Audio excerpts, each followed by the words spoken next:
Hello and welcome back dear students of class 10th। आज ना ये वीडियो इंपॉर्टेंट इसलिए है क्योंकि इसमें हम वन शॉट करेंगे, 1 आवर में चैप्टर को कंप्लीट करेंगे। और ऑलरेडी हमने लेक्चर वाइज वीडियोस बनाई है, वो जाके देख लीजिएगा।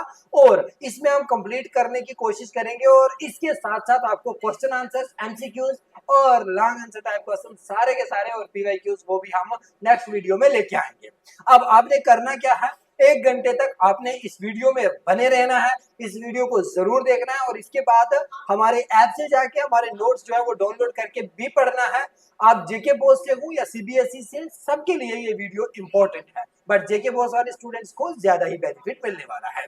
आइए जी, देखिए बेटा, सबसे पहले आपके पास था इंट्रोडक्शन जो हमने पहली वीडियो में पढ़ाया था, वो है रिसोर्सेज एंड डेवलपमेंट। रिसोर्सेज क्या होते हैं? हर वो चीज, याद रखिएगा, मेरे वर्ड्स लिखिएगा, हर वो चीज जो हमारे इन्वायरमेंट में अवेलेबल होती है और हमारी नीड्स को यानी रिक्वायरमेंट्स को पूरा करती है, वो रिसोर्स कहलाती है। क्या याद रखना? हर वो चीज जो हमारे इन्वायरमेंट में अवेलेबल होती है और हमारी रिक्वायरमेंट्स को पूरा करती है, वो रिसोर्स कहलाती है। ये बात समझ आई?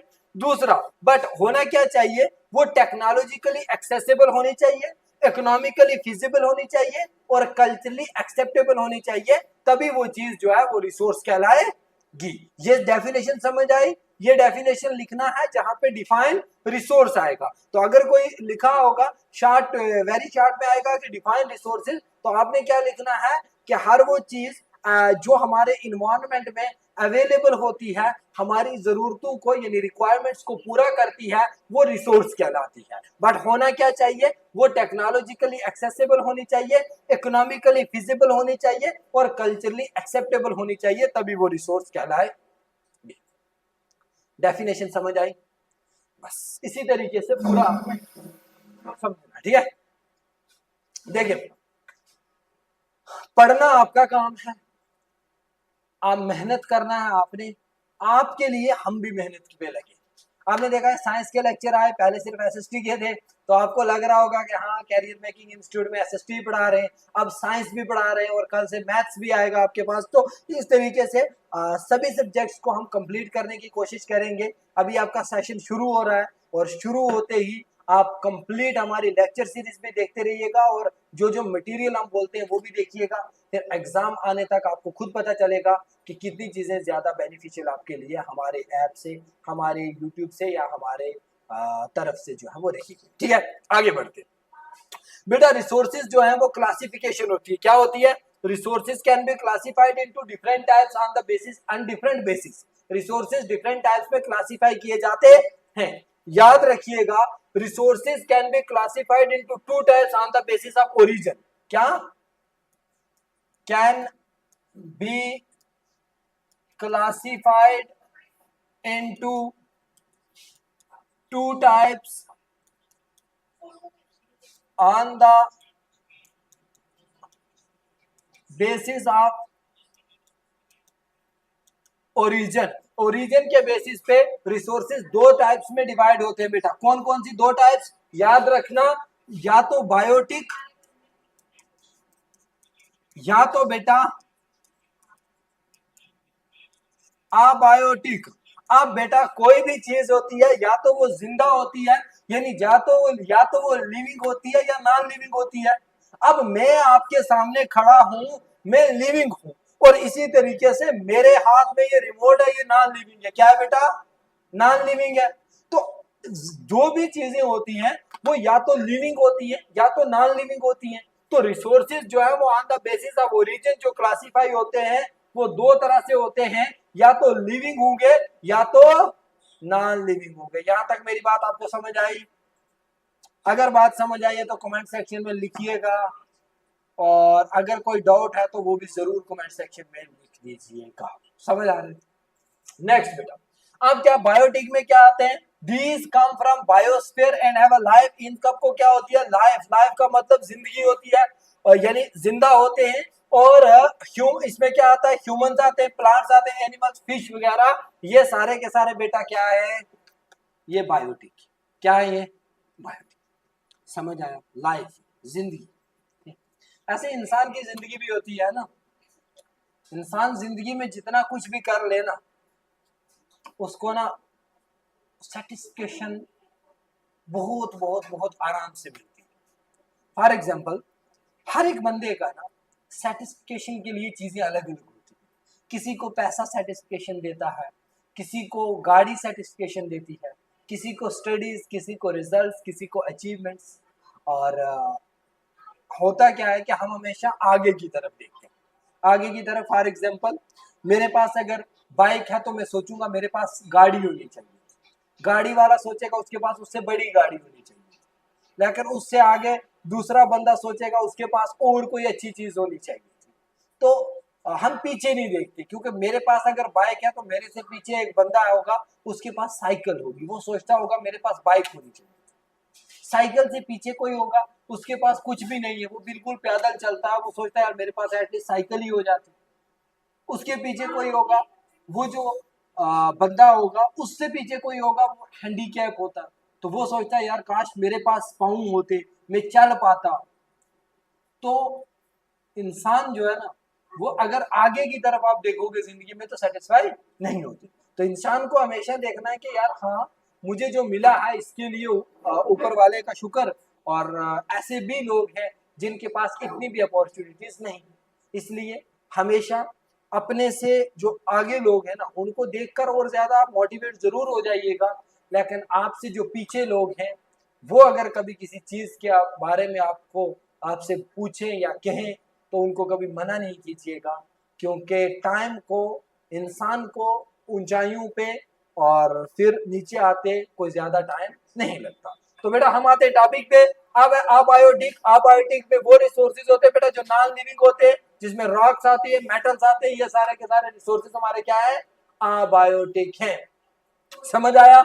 अब कुछ कोई लोग बोलेंगे कि सर आपको क्या जरूरत है वन शॉट लाने की, आपने ऑलरेडी चैप्टर पढ़ाया हुआ है। देखिए बेटा, चैप्टर पढ़ाया हुआ है ना, उसको जब रिवाइज करवाना है ना, वो मैंने वन शॉट से करवाना है। तो इससे क्या होगा, इससे अगर आप हमें फॉलो कर रहे हो ना, तो आपको एसएसपी में मैं लिख के देता हूं कि प्रॉब्लम नहीं आएगी, क्योंकि एक ही टॉपिक को जब आप लेक्चर वाइज भी पढ़ोगे और उसके बाद उसका वन शॉट और फिर उसके बाद सॉल्यूशंस पढ़ोगे, तो यार प्रॉब्लम क्यों आएगी, जब हम है ना आपके साथ, टेंशन क्यों ले। ठीक है?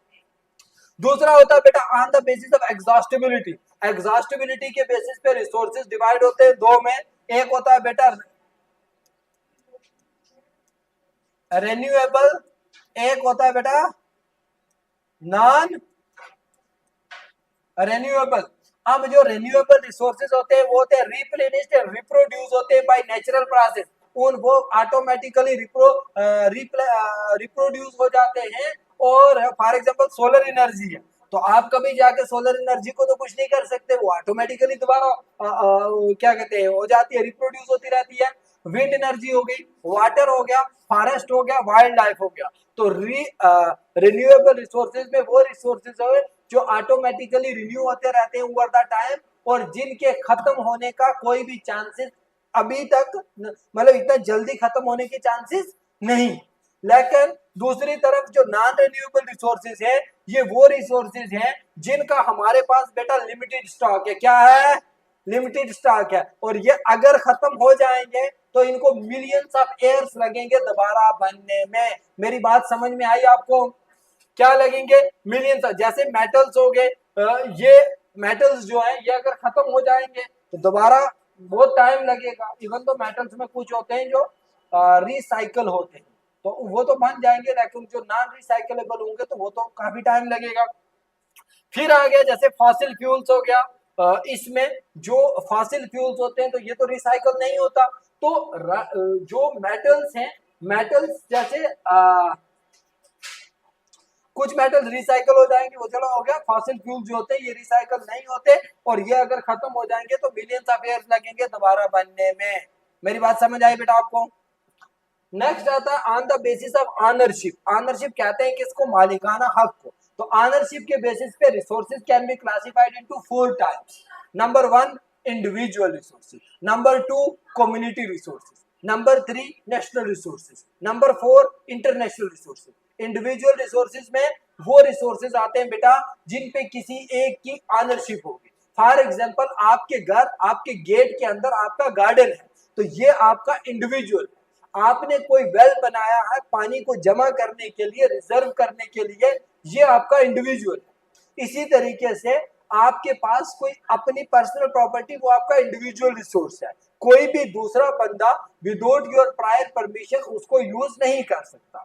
इसी तरीके से बेटा जो कम्युनिटी रिसोर्सेज होते हैं, जिसमें पब्लिक पार्क हो गई या बाकी चीजें, तो पब्लिक पार्क हो गई, स्कूल हो गया, ये सारी चीजें ये कम्युनिटी की, यानी अगर कोई पब्लिक पार्क है तो वहां सारे के सारे लोग जा सकते हैं, कोई किसी को मना नहीं कर सकता।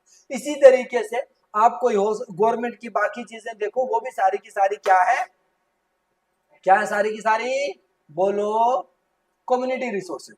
तो अब तीसरी चीज आ गया नेशनल रिसोर्सेज। तो नेशनल रिसोर्सेज में वो रिसोर्सेज आते हैं जिन पे कंट्री, होल कंट्री की ऑनरशिप हो, यानी कंट्री में रहने वाले सारे के सारे लोगों का हक हो। तो अब हमारे पास अगर कोई फॉरेस्ट है, हमारे पास अगर कोई रिवर्स है, तो उन पे कंट्री का राइट है। इसी तरीके से जो ओशियंस और सीज होते हैं, उन पे भी एक लिमिट तक, कुछ नॉटिकल माइल्स तक कंट्री का अपना राइट होता है। अब नॉटिकल माइल्स क्या होता है ना, अगर आपने डिटेल में हमारे जो लेक्चर्स हैं वो देखे होंगे तो आपको पता, मैंने उसमें एक्सप्लेन किया था कि जो वाटर बॉडीज होती है, सीज और ओशियन, उसमें जो मेजरमेंट होती है वो नॉटिकल माइल्स से होती है। तो उतने नॉटिकल माइल्स अलग अलग कंट्रीज के लेवल्स के हिसाब से कुछ नॉटिकल माइल्स तक होती है, वहां उन कंट्रीज की पोजेशन जो है वो रहती है। फिर आता है बेटा इंटरनेशनल रिसोर्सेज। तो बिफोर द क्या कहते हैं, सॉरी, हाँ, इंटरनेशनल रिसोर्सेज में यानी जितने नॉटिकल माइल तक एक कंट्री की पोजीशन है, उससे आगे जो ओशियंस और सीज होंगे वो कॉमन होंगे। कॉमन मतलब उनका भी राइट, हमारा भी राइट। तो वहां पे फिर म्यूचुअल अंडरस्टैंडिंग या फिर जो है इंटरनेशनल लॉ के अकॉर्डिंगली उनको यूज किया जाएगा। समझ आई मेरी बात? क्या इंडिविजुअल में जो प्राइवेट ऑन्ड होते हैं वह पर्सनल लैंड, हाउस, वेल्स वगैरह आ गए।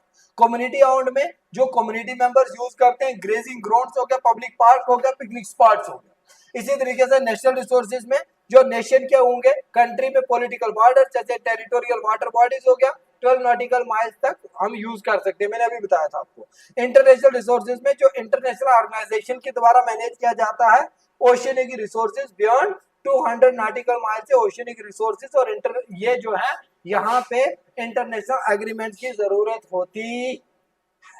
मेरी बात आपको समझ आई? ये था बेटा क्या, resources on the basis of ownership.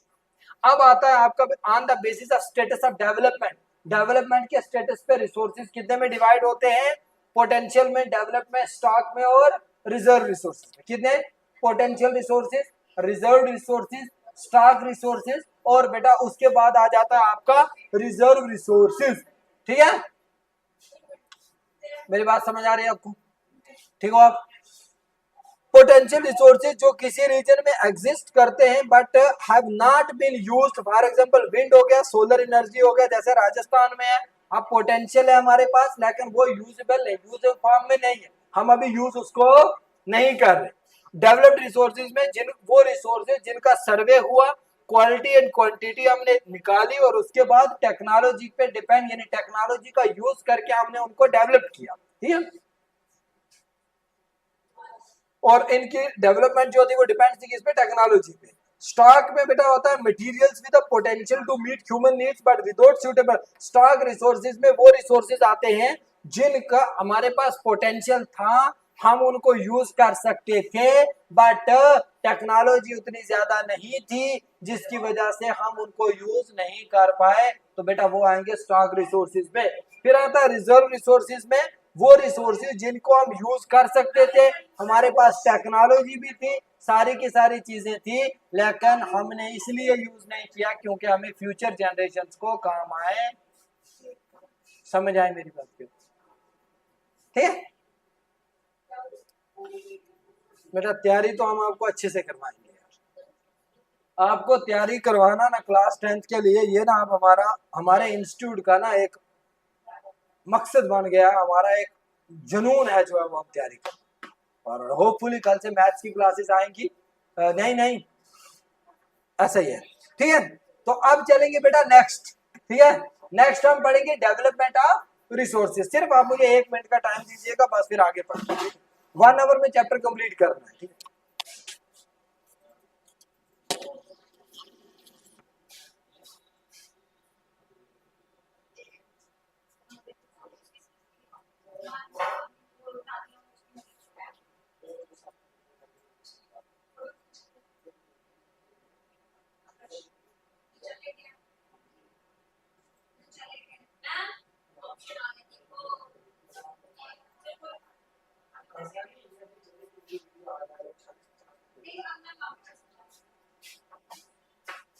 Sorry यार, अच्छा कुछ काम पड़ जाते हैं टेक्निकल टीम से।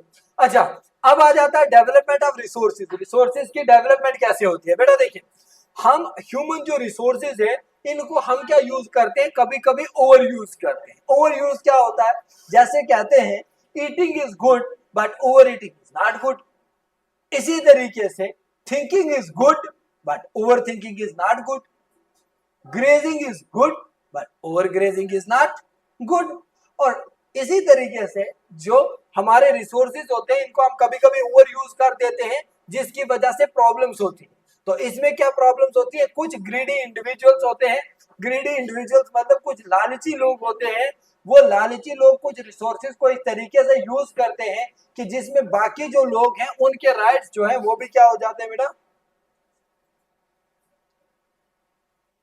उन वो राइट भी यूज उनके वायलेट हो जाते हैं। ठीक है, सॉरी।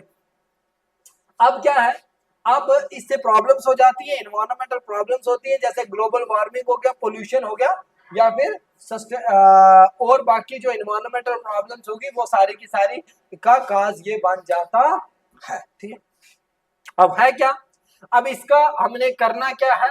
करना ये है कि हमने रिसोर्सेज को ऐसा यूज करना है कि सस्टेनेबल डेवलपमेंट। अब व्हाट इज सस्टेनेबल डेवलपमेंट अगर कोई पूछेगा तो आपने सीधा लिखना है, यहाँ पे क्या लिखना है, याद रखिएगा मेरे अल्फाज को। सस्टेनेबल डेवलपमेंट बेटा क्या है? सस्टेनेबल डेवलपमेंट क्या होता है? डेवलपमेंट विदाउट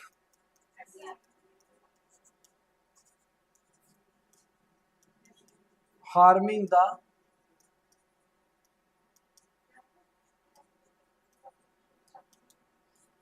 डेवलपमेंट हो लेकिन एनवायरनमेंट को हार्म नहीं किया जाना चाहिए, तो उसको हम कहते हैं बेटा सस्टेनेबल डेवलपमेंट। याद आया? अब हमें क्या करना है? हमें रिसोर्स प्लानिंग करना है।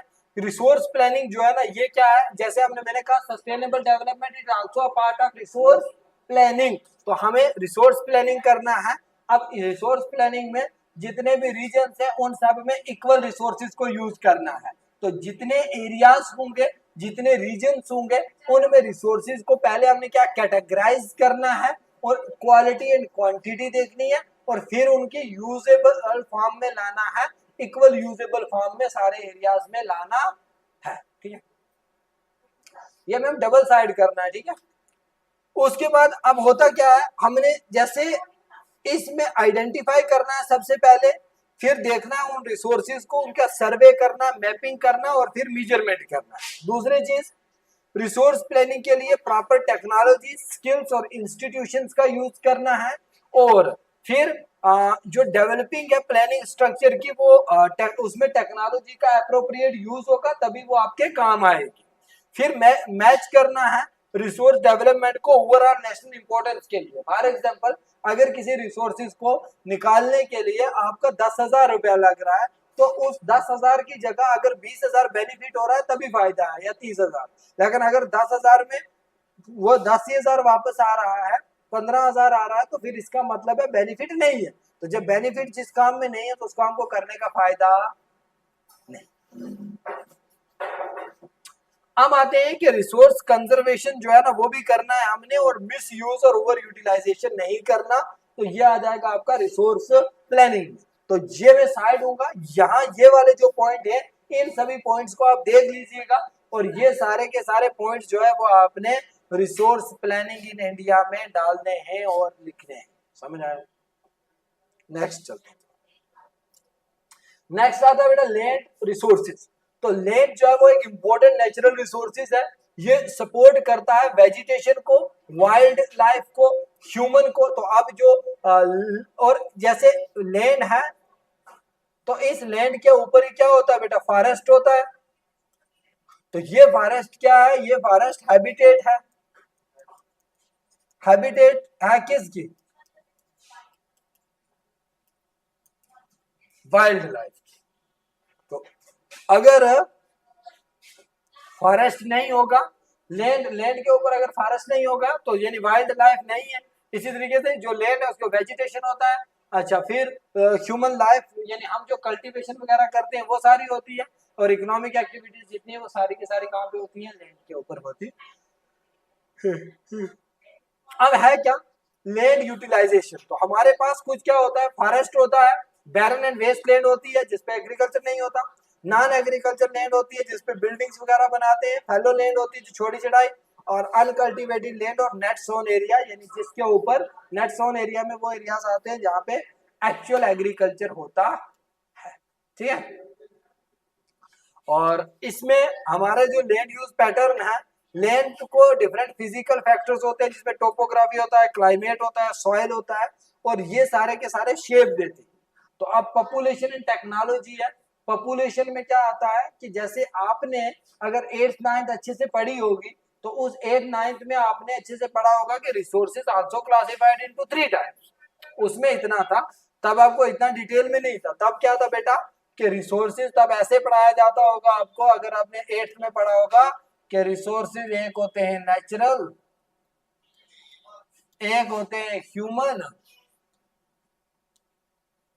और एक होते हैं ह्यूमन मेड। अब तब तो आपको ने पढ़ा होगा, लेकिन अभी शायद आपको पता नहीं होगा, तो इसलिए नेचुरल होते हैं जो बाय नेचर होते हैं, जैसे सनलाइट हो गया, फॉरेस्ट हो गया, वाटर हो गया, एयर हो गया। इसी तरीके से जो ह्यूमन होते हैं, ह्यूमन में आ जाते हैं जैसे ह्यूमन एज अ रिसोर्स, इसमें जैसे स्किल्ड वर्कर्स हो गए, ये आ जाते हैं, इंस्टीट्यूशंस आ जाते हैं। तो ऐसे ह्यूमन मेड जो इन लोगों के द्वारा बनाए जाते हैं, जैसे फॉर एग्जांपल बिल्डिंग है, for example hydro power plant. तो अब मैं एग्जांपल समझाऊंगा, देखते याद रखना।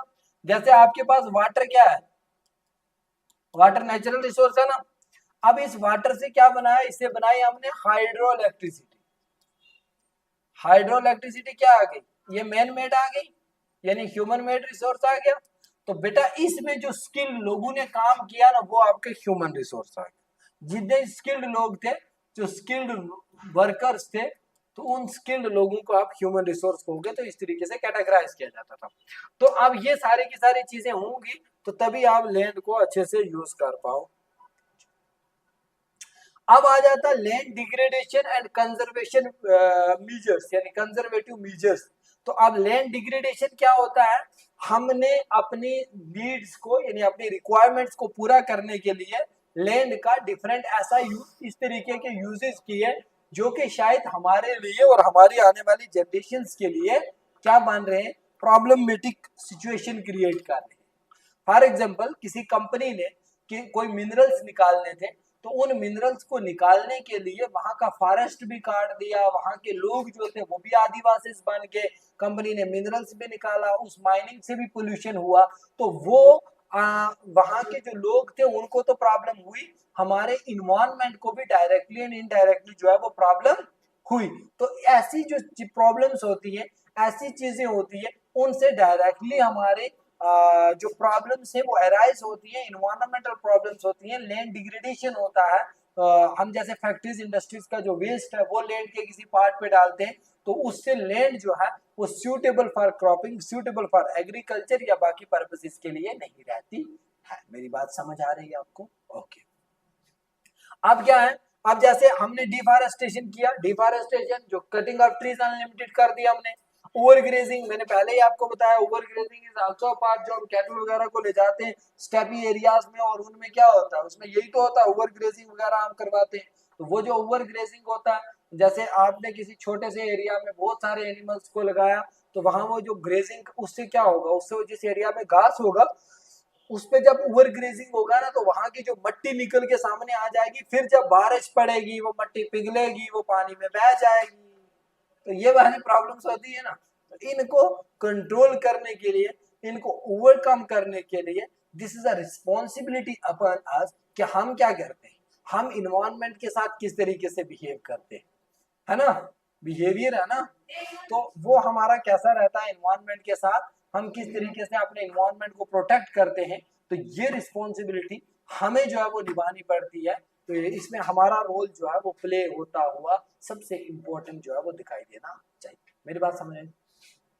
अब इसी तरीके से माइनिंग होता है, तो माइनिंग अलग अलग तरह से होती है। जैसे आज के जो मिनरल्स निकालते हैं हम वो भी माइनिंग में आते हैं, मेटल्स की वो भी माइनिंग होती है, रेत बजरी जो घर बनाते हैं वो भी सारे के सारे माइनिंग का पार्ट होते हैं। ठीक है, इंडस्ट्रियल वेस्ट जो है वो हम लैंड के पार्ट पे, जो मैंने आपको ऑलरेडी बताया, तो इस सब से क्या होगी, हमारी लैंड डिग्रेड होगी। अब जो लैंड डिग्रेड हो जाएगी तो वो हमारे किसी भी अच्छे पर्पज के लिए, एग्रीकल्चर वगैरह के लिए नहीं रहेगी। समझ आया? अब हमारे पास क्या है, अब है हमारे पास कंजर्वेटिव मेजर्स, जिसमें कंजर्व हम कैसे इसको कंजर्व कर सकते हैं। What are the conservative measures, जो हम उठा सकते हैं कंजर्वेटिव मेजर्स, और जिनसे हमारे जो सिस्टम है वो स्टेबलाइज हो सकता है, हमारा एनवायरनमेंट जो है वो बच सकता है। तो वो जो कंजर्वेटिव मेजर्स है हमारे, वो कंजर्वेटिव मेजर्स जो है उनमें सबसे पहले आता है एफॉरेस्टेशन और बेटर ग्रेजिंग मैनेजमेंट। सबसे पहले हमने क्या करना है, एफॉरेस्टेशन करना है। एफॉरेस्टेशन क्या होता है बेटा, जिसमें प्लांटिंग करनी है। जो एरियाज हमारे पास वेस्ट होंगे वहां भी प्लांट्स लगाने हैं, और जहां पे कहीं डिफॉरेस्टेशन हुआ वहां भी प्लांट्स लगाने हैं, तो वो करना है। फिर बेटर ग्रेजिंग मैनेजमेंट, तो जो ओवर ग्रेजिंग है वो कम हो जाएगी, और बेटर ग्रेजिंग मैनेजमेंट करना है हमने। फिर shelter belts, planting shelter belts बनाने हैं हमने। फिर स्टेबलाइज करना है सैंड डून्स को थॉर्नी बशेस के साथ, और उसके बाद मैनेज करना है वेस्ट लैंड एफिशिएंसी को, और कंट्रोल करना है माइनिंग एक्टिविटीज को।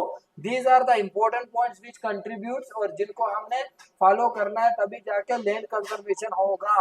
फिर ट्रीट करना है और डिस्पोज करना है इंडस्ट्रियल वेस्ट को प्रॉपरली।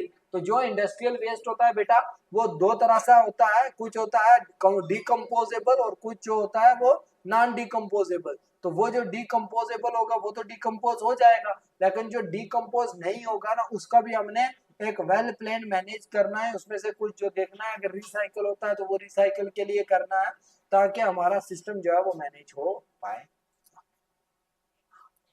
समझ आया?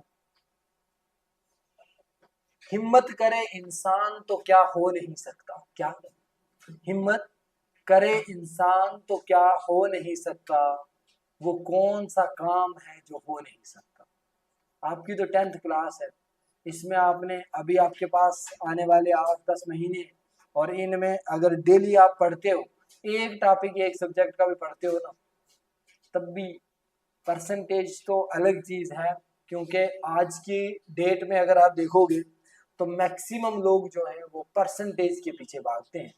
बट मैं हमेशा ये कहता हूँ, जितना मेरा एक्सपीरियंस है उतना ज्यादा भी तो नहीं है, लेकिन जो है मेरा 4-5 साल का एकेडमिक्स एजुकेशन में एक्सपीरियंस, और मैंने अभी तक मैं एक मेरी जो बुक है वो भी लिख रहा हूँ ह्यूमन बिहेवियर के ऊपर, और बहुत सारे काम एक्सपीरियंस बेस्ड मैंने किए हुए हैं।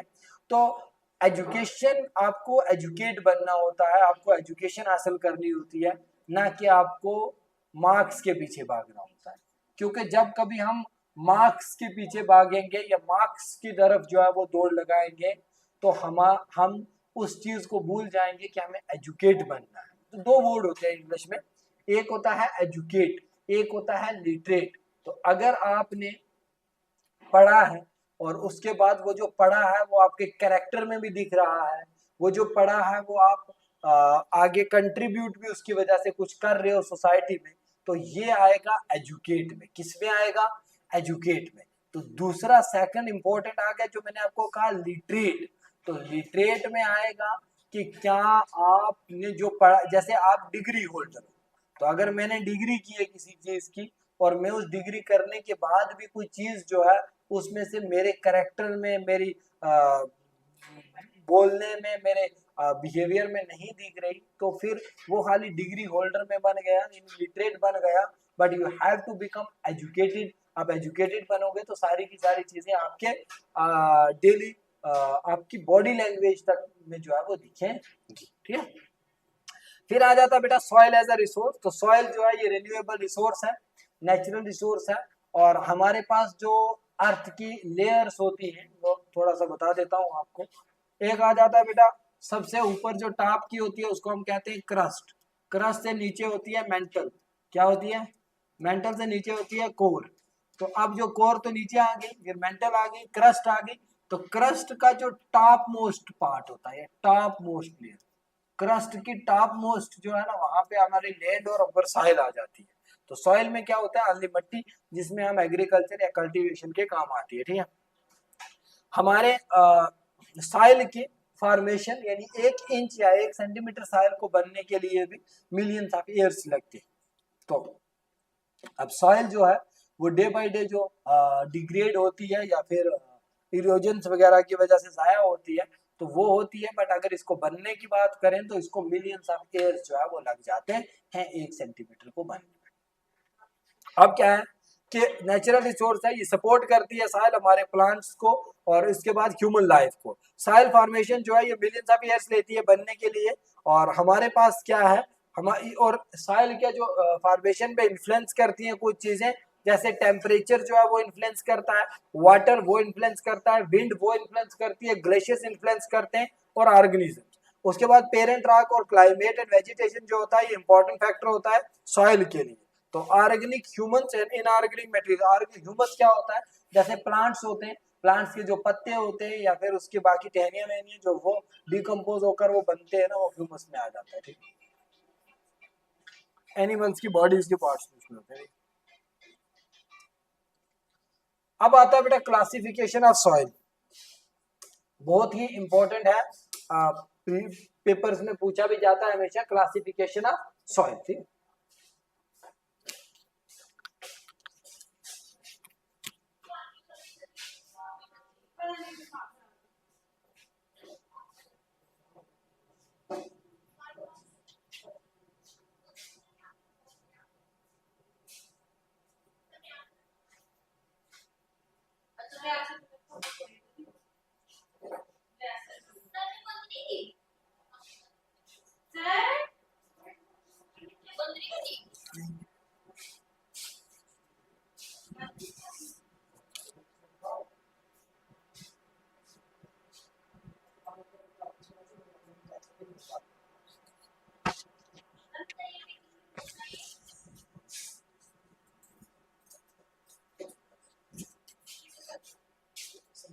हेलो, अच्छा, हाँ।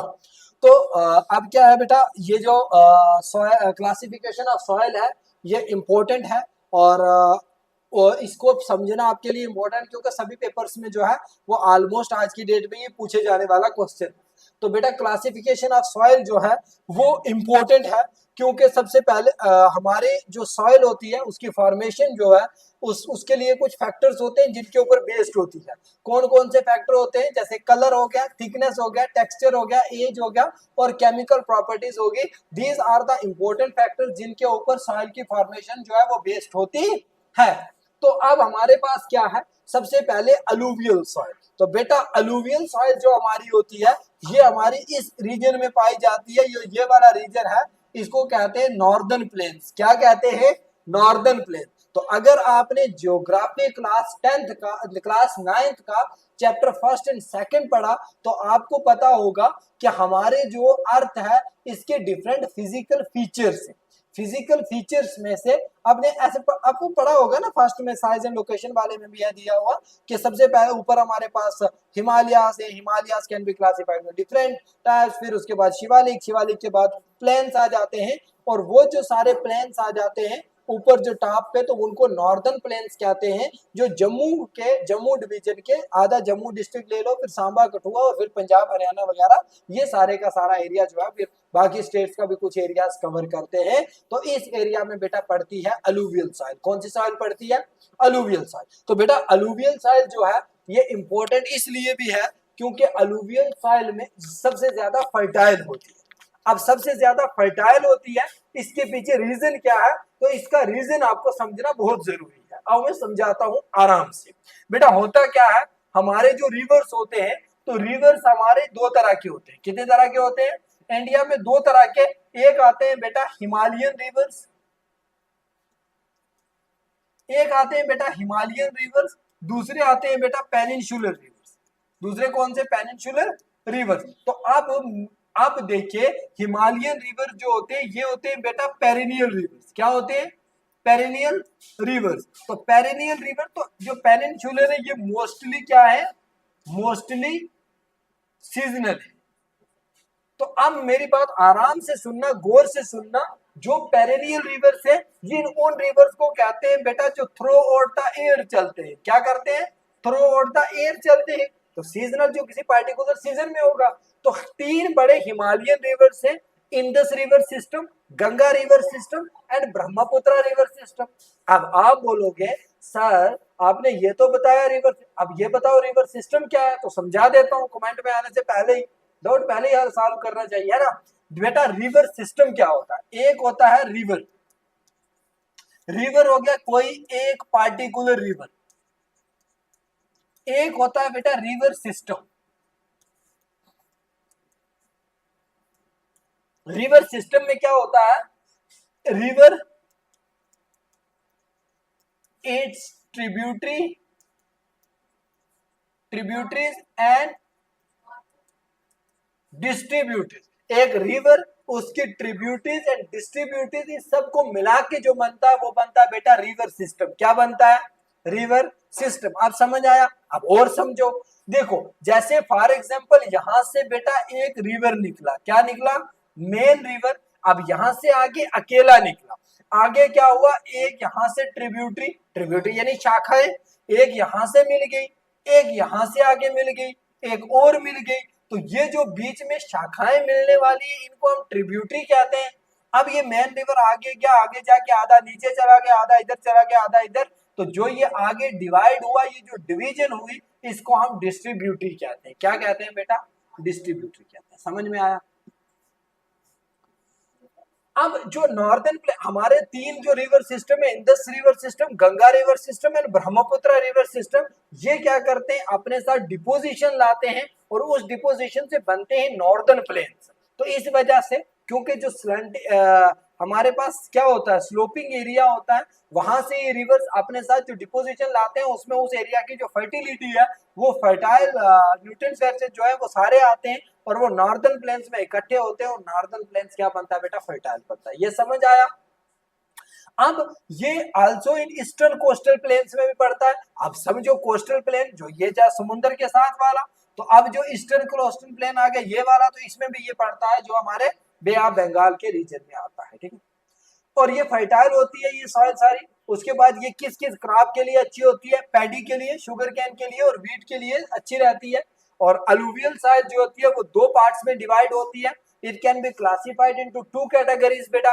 एक होती है बंगार वाली, एक होती है बंगार वाली जो होती है इसको ओल्ड अलुवियल कहते हैं, और जो खदार वाली है इसको न्यू अलुवियल कहते हैं। और जो न्यू अलुवियल है ये मोर फर्टाइल है, क्योंकि ओल्ड अलुवियल में कंकर सैंड्स वगैरह ज्यादा होते हैं।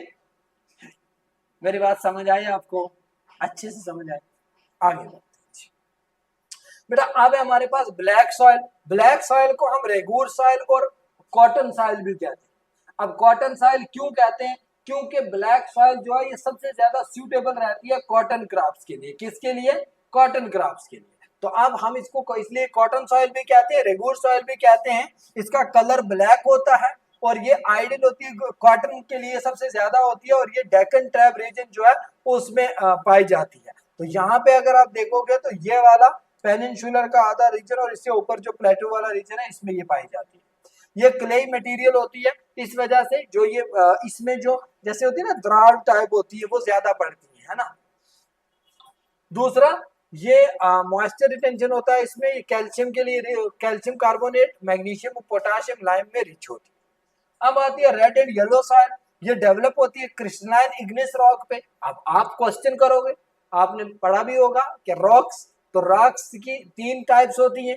अब होता क्या है, रॉक साइकिल होता है। सबसे पहले जो लावा से बनती है उसको हम कहते हैं इग्नेस रॉक।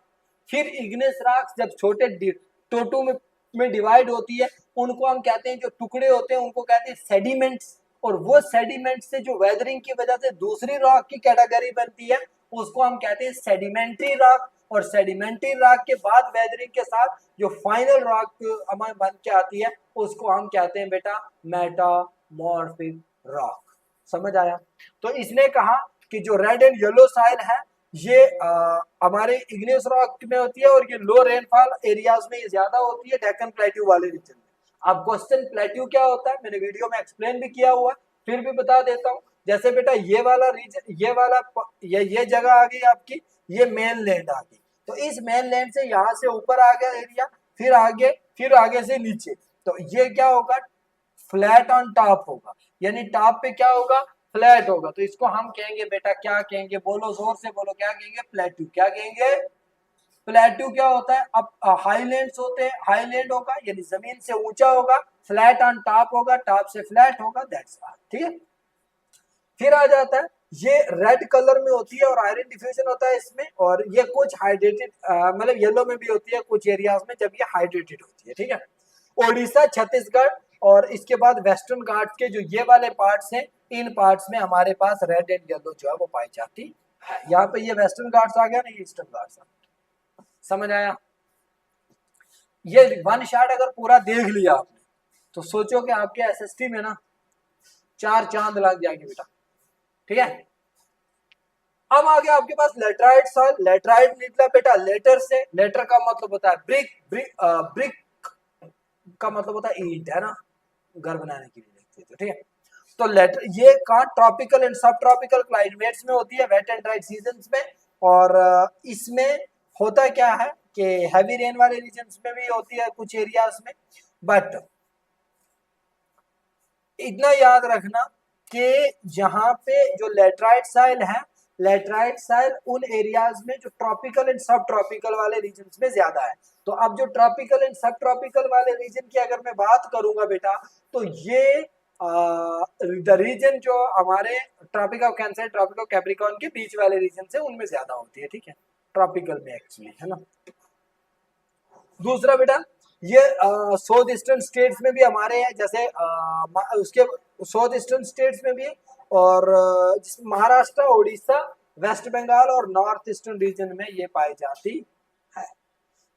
दूसरा आपने याद रखना है कि इसमें ये एसिडिक होती है और लो होते हैं इसमें प्लांट न्यूट्रिएंट्स, और ये टी और कॉफी के लिए अच्छी होती है। ठीक है, फिर आता है बेटा एरिड से सॉइल। एक होता है एरिड, एक होता है सेमी एरिड। एरिड कहते हैं उस एरिया को जहाँ पे रेनफॉल बिल्कुल ना के बराबर, और सेमी एरिड जहाँ पे लिटिल बिट होती है। ठीक है, एरिड सॉइल होती है, ये रेड टू ब्राउन होती है और जनरली सैंडी और सैलाइन होती है। हाई साल्ट कंटेंट होते हैं और लैक ह्यूमस होता है, मॉइस्चर वगैरह। और लोअर लेयर इसकी जो होती है वहां पे कंकर होते हैं, क्योंकि जो कैल्शियम होता है वो इंक्रीज होता है, जिसकी वजह से कंकर वहां ज्यादा होते हैं। ठीक है, फिर आता है बेटा फॉरेस्ट सॉइल। तो फॉरेस्ट सॉइल जो है हिली और माउंटेन्स रीजन में पाई जाती है, और यहाँ पे ये लोमी एंड सिल्टी होती है वैली साइड्स पे, और कोर्स अपर स्लोप्स में लोमी होती है। एसिडिक होती है लो ह्यूमस के से, और जो स्नो कवर्ड एरियाज है वहां पे तो एसिडिक होगी, लो ह्यूमस किन किन एरियाज में, जो स्नो कवर्ड एरियाज है। तो फॉर एग्जांपल ये आपके आगे फॉरेस्ट सॉइल, तो फॉरेस्ट सॉइल जो अगर आप देखोगे तो इस वाले रीजन में पाई जाएगी। तो जैसे आप देखोगे लद्दाख वगैरह वाला रीजन क्या ऊपर, तो यहाँ से आप हिमालय आए ना, तो यहाँ भी बर्फ है, यहाँ पे भी है, यहाँ पे भी है। तो जो भी स्नो कवर्ड एरियाज है वहां पे फॉरेस्ट सॉइल जो है वो ज्यादा होगी। बट यहाँ पे क्या होगी, ये एसिडिक होगी, और ह्यूमस जो है वो यहाँ पे क्या होंगे, लो। ठीक है, और रिवर टेरेसिस के साइड पे जो होगी वहां पे ये फर्टाइल भी होगी। ये थी क्लासिफिकेशन ऑफ सॉइल बेटा। ठीक है, और क्लासिफिकेशन ऑफ सॉइल के बाद हमारा लास्ट का बचा soil erosion and soil conservation, और ये पढ़ते हैं और इसी के साथ हम करेंगे लेक्चर को कंप्लीट अभी ये पढ़ने के बाद। ठीक है, और देखिए ऐसा है कि इस वन शॉट को ना आपने जरूर देखना है, और अगर कोई टॉपिक आपको लगेगा कि इसमें आपको उतना ज्यादा समझ में नहीं आ रहा क्योंकि इसमें हमने उतना डीप नहीं किया, तो आप हमारे कंप्लीट लेक्चर भी देखिएगा। देखिए बेटा, अब आपने समझना है कि सॉइल इरोजन किसे कहते हैं और सॉइल कंजर्वेशन क्या है। तो सॉइल इरोजन जो है इसमें होता क्या है कि soil removal and washing away of top soil, यानी सॉइल का जो टॉप पार्ट होगा वो जब वॉश आउट होता है या रिमूव होता है वहां से उससे, तो वो होगा हमारा सॉइल इरोजन। होता कैसे है, जैसे हम डिफॉरेस्टेशन करते हैं वो भी काज है, ओवर ग्रेजिंग भी इसका काज है, कंस्ट्रक्शन भी काज है, माइनिंग भी काज है, नेचुरल फोर्सेस जिसमें विंड हो गया, वाटर हो गया और फार्मिंग के जो न्यू मेथड्स होंगे वो भी इसका काज है। वन बाय वन करते हैं एक्सप्लेन कैसे है वो काज। बस 1 मिनट रुकिए।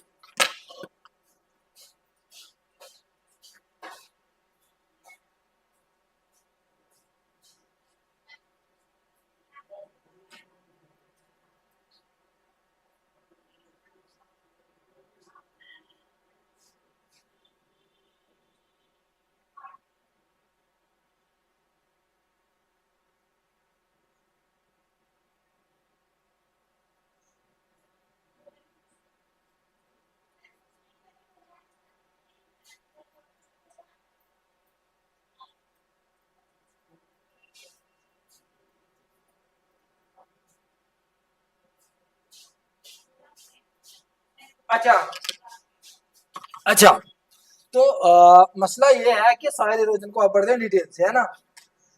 होता ही है बेटा कि सॉइल इरोजन मैंने कहा रिमूवल होगा, यानी top layer of the soil होगी वो रिमूवल होगी, वो वॉश आउट होगी, और उससे होगा क्या, उससे ये होगा कि इरोजन होगा। अब रीजन काज क्या है, जैसे डिफॉरेस्टेशन काज है, ओवर ग्रेजिंग। तो अब जब डिफॉरेस्टेशन, फॉर एग्जांपल ये वाले यहाँ पे प्लांट्स थे, तो इन प्लांट्स ने क्या था, यहाँ की जो सॉइल थी उसको जकड़ा हुआ था, यानी वहां पे वो जो थे वो बिल्कुल सेट थे इसके बीच में।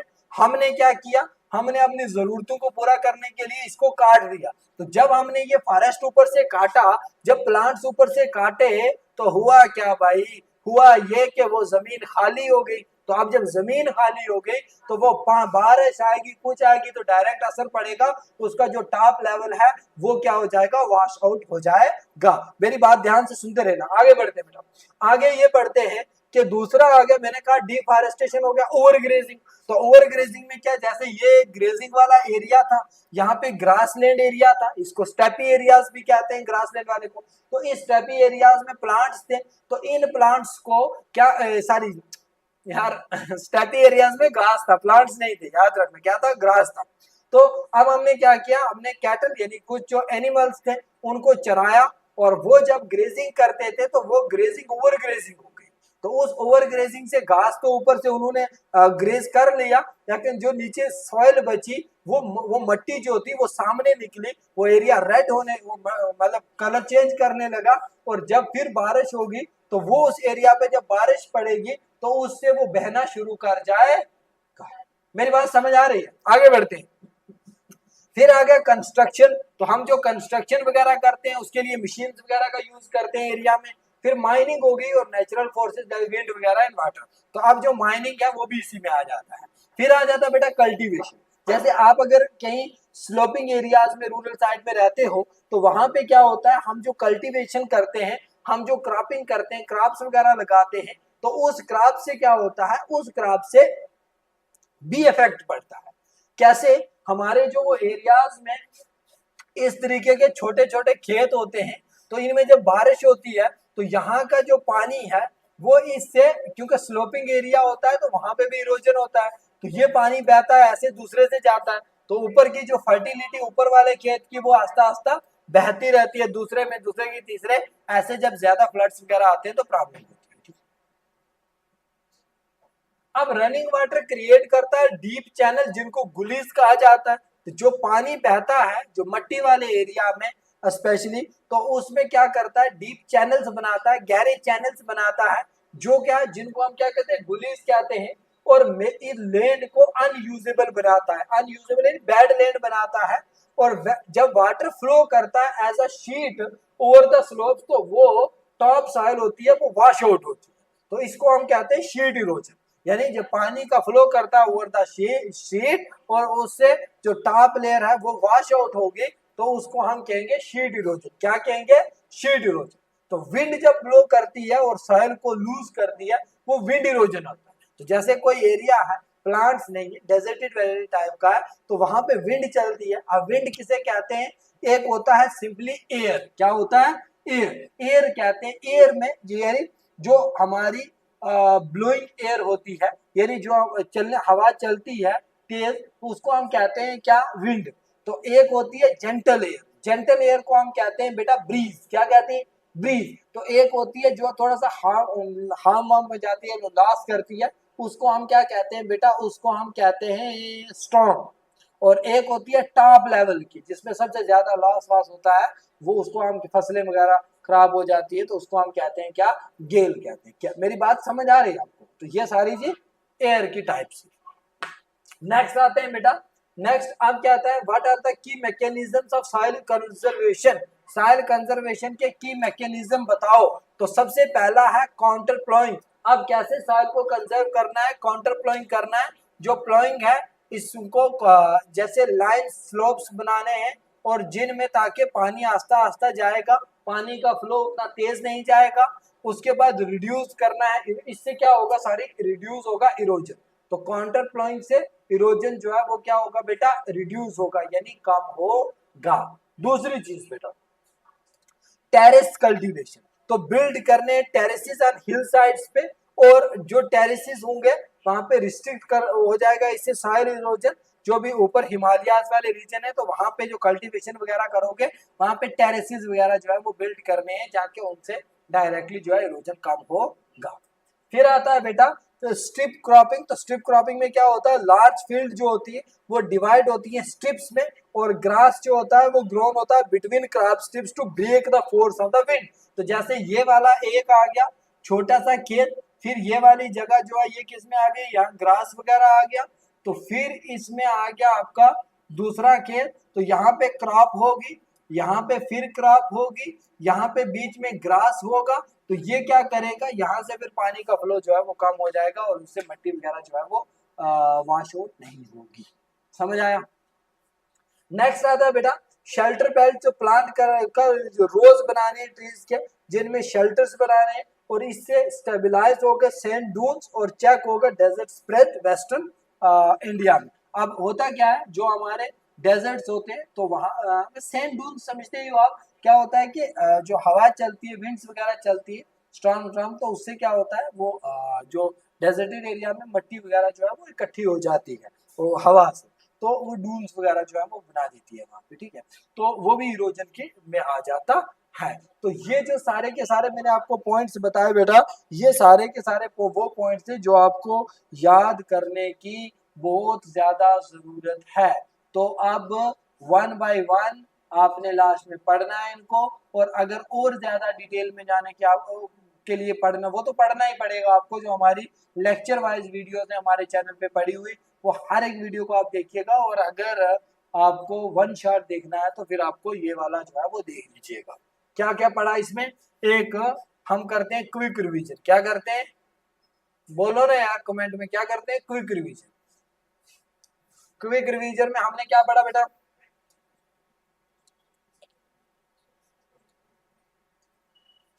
हमने पढ़ा रिसोर्सेज क्या होता है, हमने पढ़ा क्लासिफिकेशन ऑफ रिसोर्सेज।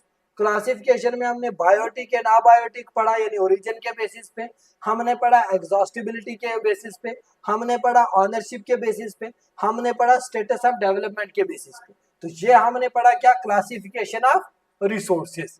फिर बेटा हमने पढ़ा क्या, इन सबको एक्सप्लेन किया हमने डिटेल में। और फिर हमने पढ़ा रिसोर्स प्लानिंग और रिसोर्स डेवलपमेंट, और साथ में पढ़ा सस्टेनेबल डेवलपमेंट। समझ आए, ये पढ़ा ना हमने। तो फिर रिसोर्स प्लानिंग इन इंडिया पढ़ा हमने।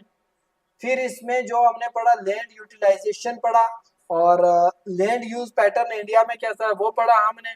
ठीक है, ये जो डेटा है ना यहाँ पे मैंने इसको कंसीडर नहीं किया, ये पुराना है, अब हमने उसको नया सर्च करना है। ठीक, conserve land degradation and conservative measures पढ़ा, और कंजर्वेशन मीजर्स जो है वो सारे के सारे, और सॉइल एज अ रिसोर्स जो है उसको पढ़ा हमने। ठीक है, फिर बेटा हमने क्लासिफिकेशन ऑफ सॉइल पढ़ा, जिसमें हमने black soil, black alluvial soil, black soil, red and yellow soil, laterite soil, arid soil, forest soil, ये सबको डिस्कस किया हमने डिटेल में। और इसके साथ साथ हमने की मैकेनिज्म जो थे सॉइल इरोजन के वो हमने देखे। उनमें क्या क्या पढ़ा हमने, उनमें काउंटर प्लाइंग पढ़ा हमने, टेरेस कल्टीवेशन पढ़ा हमने, स्ट्रिप क्रॉपिंग पढ़ा हमने, और शेल्टर बेल्ट जो है वो सारे के सारे पॉइंट्स हमने डिस्कस किए। मेरी बात समझ में आ रही है? ओके। तो होता क्या है कि ये इसी के साथ ये हमारा चैप्टर जो है ये हो जाता है खत्म। ठीक है, अब जब चैप्टर कंप्लीट हो गया, वन शॉट में भी कंप्लीट हो गया और लेक्चर्स में भी कंप्लीट हो गया, अब हमारे पास बचती है थर्ड स्टेज। किसी भी चैप्टर को बेटा जब हम पढ़ाते हैं, स्पेशली मैं सोशल साइंसेज को पढ़ाता हूं, तो मैं पढ़ाता हूं 3 स्टेजेस में। पहली स्टेज आपको लेक्चर वाइज पढ़ाना। लेक्चर वाइज मतलब एक टॉपिक, एक चैप्टर जो है उसको 3, 4, 5, 6 जितने भी लेक्चर्स लगता है उस पर पढ़ाना। दूसरी स्टेज में उसका वन शॉट रिवीजन करवाना, वन शॉट में उसको कवर करवाना। तीसरी स्टेज में उसको उसके सॉल्यूशन, जिसमें MCQs, long answer type question, short या वेरी शॉर्ट है, वो करवाना। तो ये 3 स्टेजेस है जिसमें मैं सोशल साइंसेज पढ़ाता हूँ, और इन्हीं इसी तरीके से 3 स्टेजेस में हमारे सभी टीचर्स जो है वो अपने अपने कंपोनेंट को कवर करते हैं। अब लास्ट में इतना है कि हमारी जो ऐप है बेटा, कैरियर कैरियर मेकिंग इंस्टीट्यूट, इसको डाउनलोड कर लीजिएगा। इसके ऊपर आपको सारे के सारे जो पीडीएफ है वो अवेलेबल करवा दिए जाएंगे। बाकी आपने देखना है, आने वाली वीडियोस को भी देखना है, और नेक्स्ट वीडियो में हम सारे के सारे क्वेश्चंस जो है वो डिस्कस करेंगे। आप स्टडीज करते रहिएगा, work hard and believe in God कि आपके साथ बहुत ही अच्छा होगा। Thank you, have a nice day. ठीक है।